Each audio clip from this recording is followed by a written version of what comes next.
Thank you for inviting me. I am requested to talk on the topic of internationalization in the context of the new education policy NEP 2020. That is what I'll try to do. Friends, it is very important to see that the new education policy for the first time talks about internationalization as an important agenda item in the higher education development. The 1968 policy and the 1986 policy, these two policies did not talk about internationalization. This is perhaps one of the first policies that talked about internationalization of education. It also reflects a changing context of India, its level of development and its aspiration to play a lead role globally.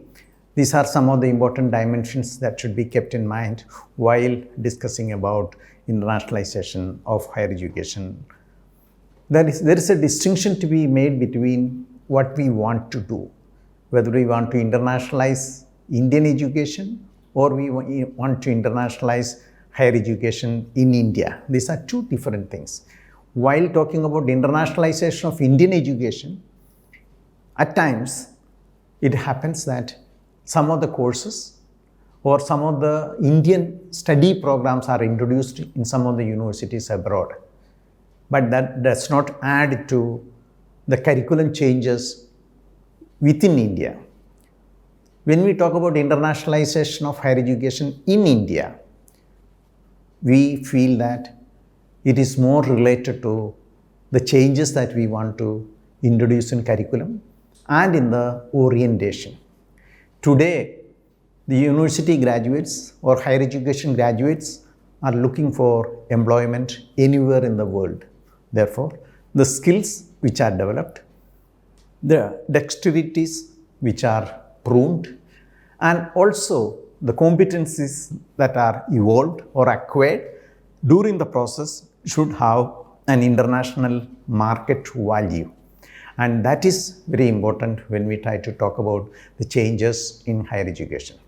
First, let me make a distinction between internationalization and globalization.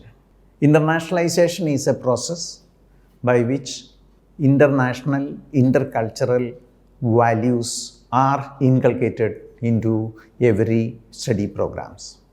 Or in other words, the orientation is to produce a global citizen with the skills which can be traded, used, relied on for the global market.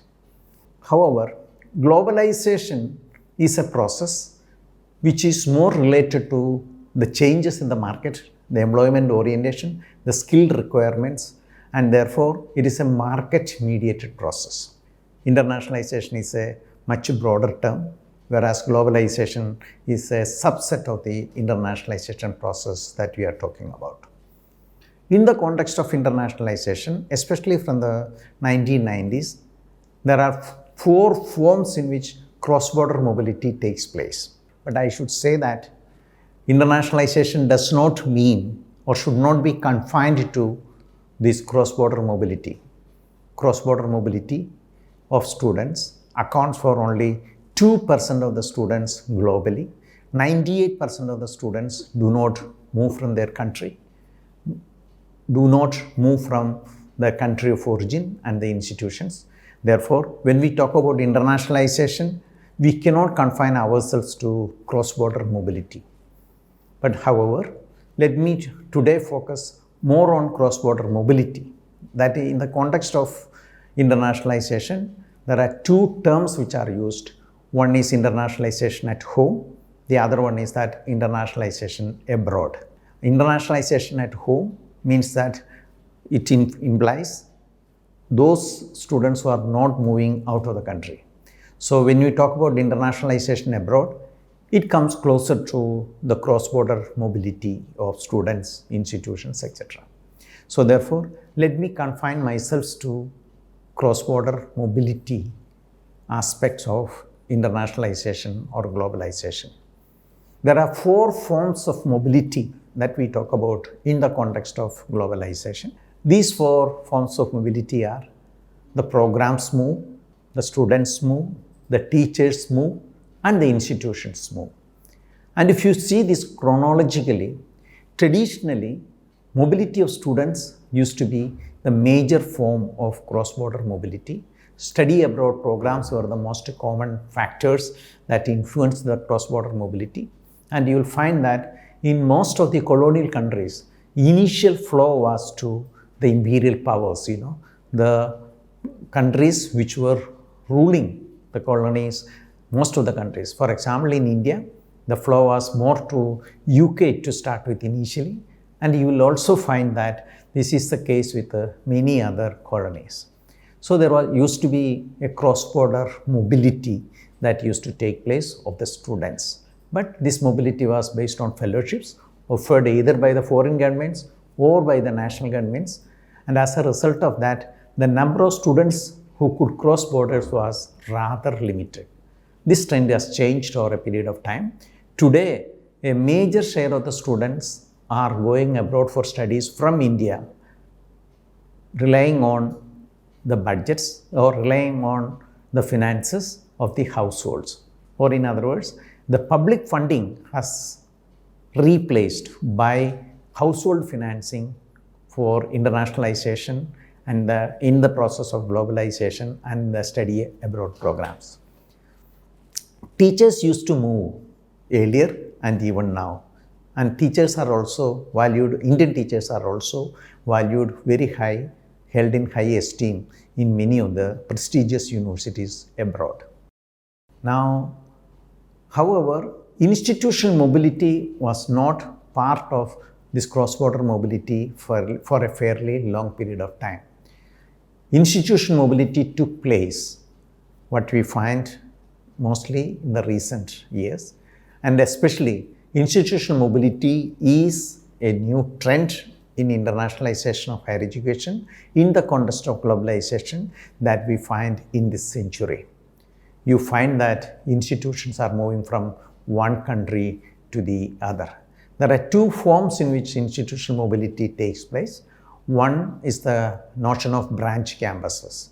You will find that whether it is in Malaysia or Singapore or Doha or Dubai, you will find large number of foreign universities starting their branch campuses. This is one form in which this change takes place. Institutions move and institutional mobility is facilitated.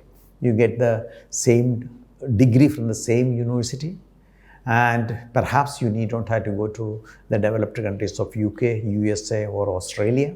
You get at a cheaper rate.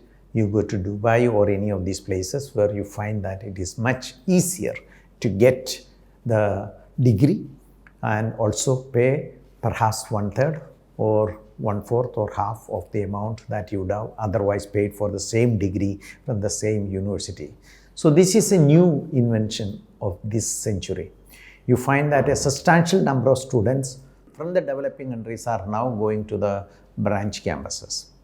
The third or the other dimension, which is very recent in the past decade, if institutional mobility took place during the first decade of this century, the program mobility that we talk about very commonly in India and abroad has taken place, or that became an important dimension of internationalization in the past decade of this century. That means during the period between 2010 and 2020. What we find is that many online programs have come into existence. India also started several online programs. So many online programs came into existence. So program mobility became one of the dimensions of cross-border mobility. And I think it is the St. John's University in Chicago was the first fully online accredited university in the world, perhaps. That is what my memory tells me. Friends, these are the 4 forms in which mobility takes place. Now let me talk about some of the characteristics of this mobility. Where do Indian students go?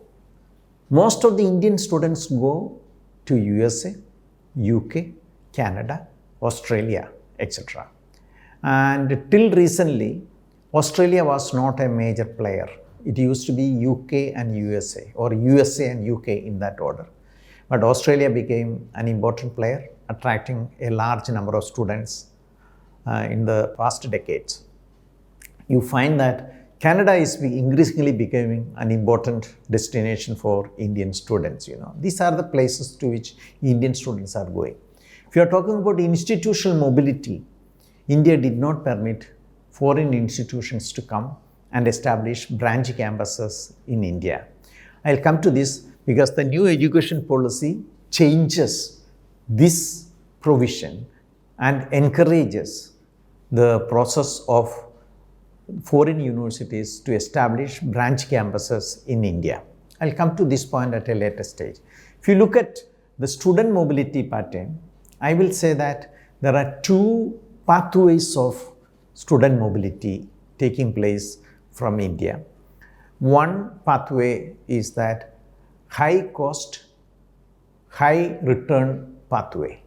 That means the students who are going to USA, UK or Australia in that order, they spend a lot of money or invest heavy amount of money for their education in these countries. But when they return or when they work in these countries, the host countries, they earn higher salaries and the returns are also very high.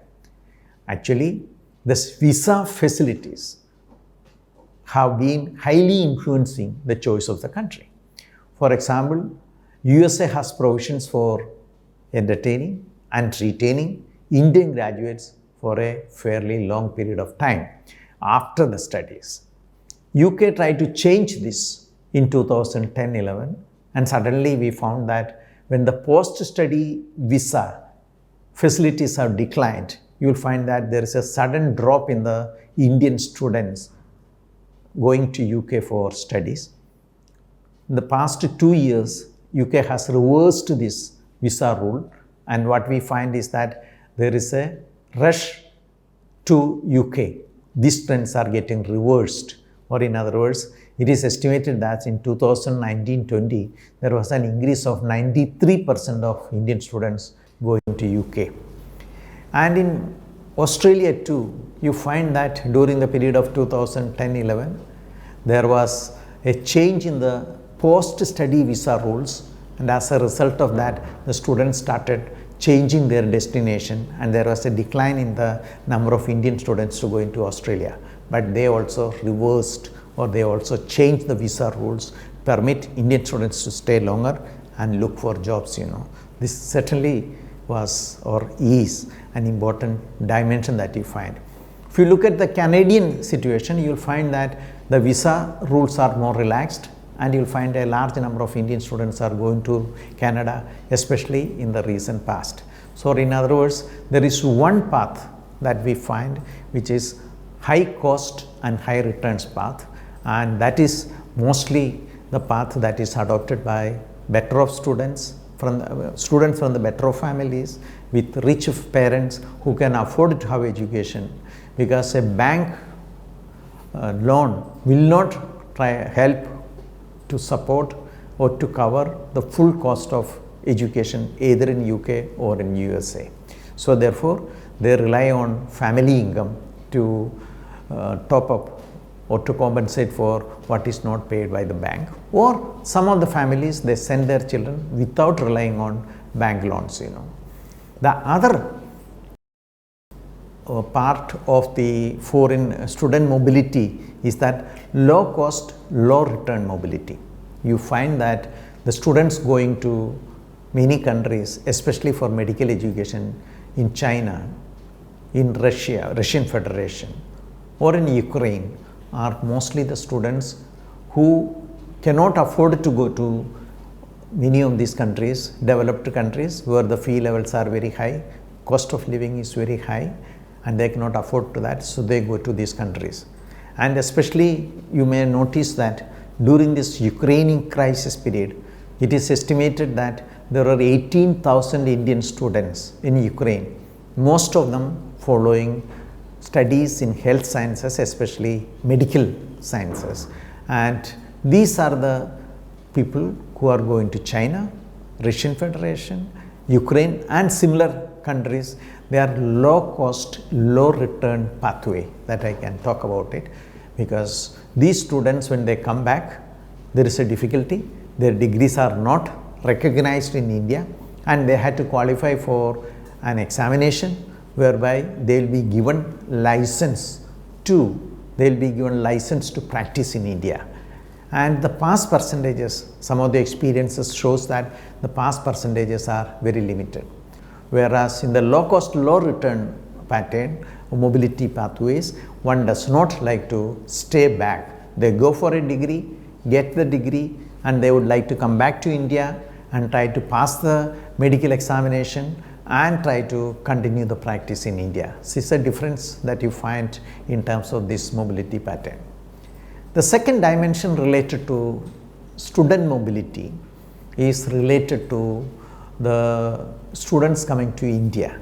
You find that India is not attracting students from the developed countries. The students coming to India are mostly from the developing countries, especially from South Asian countries led by Nepal, and also some of the countries from Africa. And why these students are coming to India? There are one or two advantages. First, the cost is very low. Secondly, the institutions, higher education institutions in India are considered to be prestigious or better off, more credible than the institutions, higher education institutions in the countries from where they are coming. So this is one of an attraction point for African students and also for Nepali students. India is in the process of encouraging larger number of students to come to India. India is in the process of providing fellowships for students from many countries to come to India and study in India. A large majority of the students coming for studies in India from abroad study in Karnataka, in Andhra Pradesh and in Maharashtra because of the areas of specialization that they are choosing, So this is another pattern. But I should say that although, as I mentioned in the beginning, trade in education under the GATS framework, in the context of globalization, education has become a trading commodity for trade. This is not the case when we consider the students who are coming to India, when we consider the students who are coming to India to have higher learning opportunities and facilities. They are coming to India for getting a degree from a university which is more prestigious than the universities that they have in their home. Secondly, also they feel that if they study in India, there are opportunities to go outside to some other country, especially developed country, for further higher studies. That opportunities or that facilities will be better, So it is important to notice that it is more to encourage, enrich the diplomatic relations, and it is part of perhaps India's diplomacy that we find in providing fellowships and attracting larger number of students to India. Another category or the change that we are talking about today, especially in the context of new education policy, is the starting of branch campuses. India never permitted branch campus institutions or foreign institutions to start the branch campuses, but the new policy stipulates that, recommends that any university which is within the 100 of the global ranking, top 100 positions in the global ranking, can come and start their branch campuses. This is a dramatic change in the policy and dramatic change in our attitude towards internationalization of higher education. However, the details needs to be worked out. What does it mean in terms of repatriation of profit? What does it mean in terms of admission policies? How this change in the policy will be affected by, will be influenced by the changes in other sectors, both in employment and also in terms of payment of fees. Say for example, it is estimated that we had at NIPA conducted a survey, a quick survey among the top 200 institutions in the world to indicate their willingness to come. what we find is that some institutions are interested, but majority of the institutions are not keen to start branch campuses in India. It may be partly because of the reason that when Indian students are ready to pay fees and go to these countries or migrate to these countries for studies first and later for employment, why should they come and start branch campuses in India? This may be some of the reasons for that. But I am not in a position to detail out further information on this because we do not have that information. I think this dimension of bringing foreign institutions to India dramatically changes the role of internationalization in the context of Indian higher education. There are institutions which promote internationalization in India. There are many universities, especially the private universities, and some of the public universities attract a large number of foreign students to India. And I should say that this flow of students from other countries to India is not based on a purely commercial basis, although the private institutions charge heavy fees, but in the public institutions the fee levied is very minimal, and living expenditure or living cost of the students in India is also very low. So this is basically what one finds in the context of internationalization. To sum up, I will say that internationalization needs to be distinguished from globalization. Internationalization is a broader term, whereas globalization is a market-mediated subset of internationalization. And what one finds is also that internationalization can be at home or abroad, and a majority of the students do not cross borders for education. Therefore, one needs to look into the need for changing the curriculum and internationalize the curriculum within India and in the country. I also mentioned about two pathways of student mobility, especially high cost, high return student mobility and low cost, low return student mobility. These are the two pathways for internationalization that is taking place for Indian students. The later part I also introduced what is mentioned in the new education policy in terms of the international branch campuses. This policy makes a change in terms of inviting or encouraging or promoting foreign universities to start branch campuses in India. All these are new changes, dramatic changes to place India on a higher platform in the context of the global role that we play, not only politically and economically, but also the education field. That is where we stand in terms of internationalization of higher education. Thank you.